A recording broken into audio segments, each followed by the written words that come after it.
السلام علیکم ناظرین، آج ہم بات کرتے ہیں آج صبح ہونے والی کراچی میں بارش کی۔ ناظرین، کراچی میں ہونے والی بارش نے کراچی میں کافی زیادہ تباہی مچا دی۔ کراچی کی سڑکیں، روڈ، شاہراہیں، راستے بری طریقے سے پانی اور کچرے سے بھر گئے۔ ناظرین، ہمیشہ کی طرح کراچی میں آج وہی ہوا جو ہمیشہ سے، جس طرح سے کراچی میں بارش ہونے کے بعد نالے ابھر آتے ہیں، گندگی پھیل جاتی ہے، لوگوں کو مشکلات کا سامنا کرنا پڑتا ہے۔ ناظرین، آپ کو بتاتے جائیں، university road, D H A, Bahria town اور دیگر کراچی کی شاہراہوں میں بھرپور پانی کھڑا رہا اور لوگوں کو مشکلات کا سامنا کرنا پڑا۔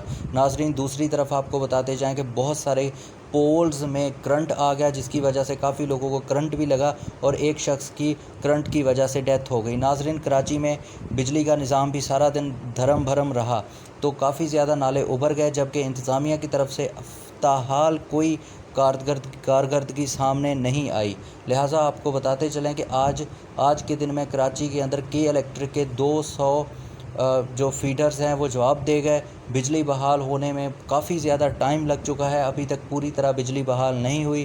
ناظرین، آپ کو بتاتے چلیں کہ یہ جو ناقص ڈرینیج سسٹم ہے کراچی کا، یہ آج سے نہیں ہے، یہ برسوں سے چلا آ رہا ہے، جس کو کنٹرول کرنا سندھ حکومت کی بس کی بات نہیں لگ رہی۔